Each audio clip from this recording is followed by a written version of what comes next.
First is what is data and second is what is information. Set of characters like alphabets, digits or special characters that represent facts or figures is known as data. When this data is processed by the processing unit, that is CPU, it is known as information. So basically data is a raw material, and when we process on that data, then the result will be available in the form of information. Therefore, we can say data is unorganized fact and figures, and processed data is known as information.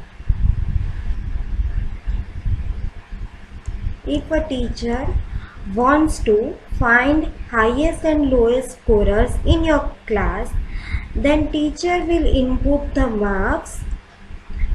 That marks will be known as data, and when CPU will process on that input data, then that information will be, then the result will be known as the information.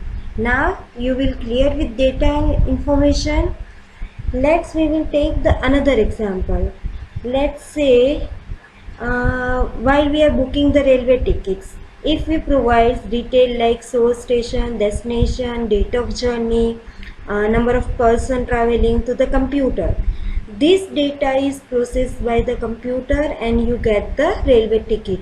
In this case, the details like we are providing source station, destination station, the date of journey, number of person traveling represent the data, and the ticket which we will get represent the information.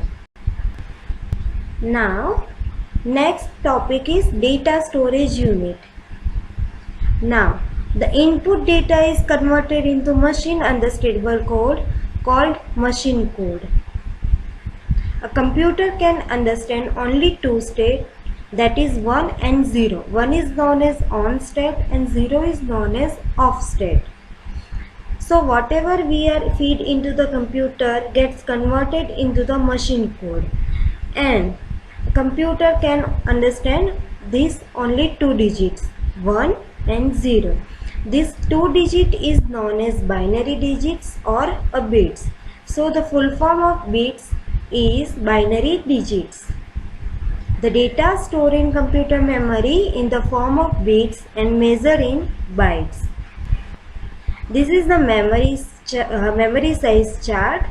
First is 0 and 1, which is known as bits.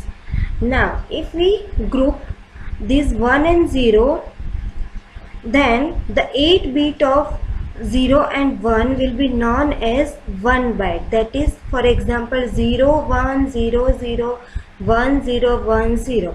These are 8 bits, 1 2 3 4 5 6 7 8. So this 8 digit yani group of 8 bit is known as 1 byte. Same way, if we are grouping 1024 bytes, then it is known as 1 kilobyte. If we are grouping 1024 kilobytes, then it will becomes 1 megabyte.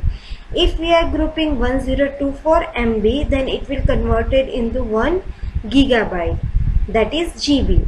If we are grouping 1024 GB, then it is converted into 1 terabyte, that is TB. If we are grouping 1024 TB, then the result will available in the form of 1 petabyte, that is 1 PB. If we are grouping this 1 PB, then we will get 1 exabyte, that is EB. If we are grouping this 1 EB, means 1024 EB, then we will get 1 zettabyte, that is 1 ZB. If we are grouping 1024 byte ZB, yani zettabyte, then we will get 1 yottabyte. So the minimum digit is called bits and the maximum size is known as yottabyte.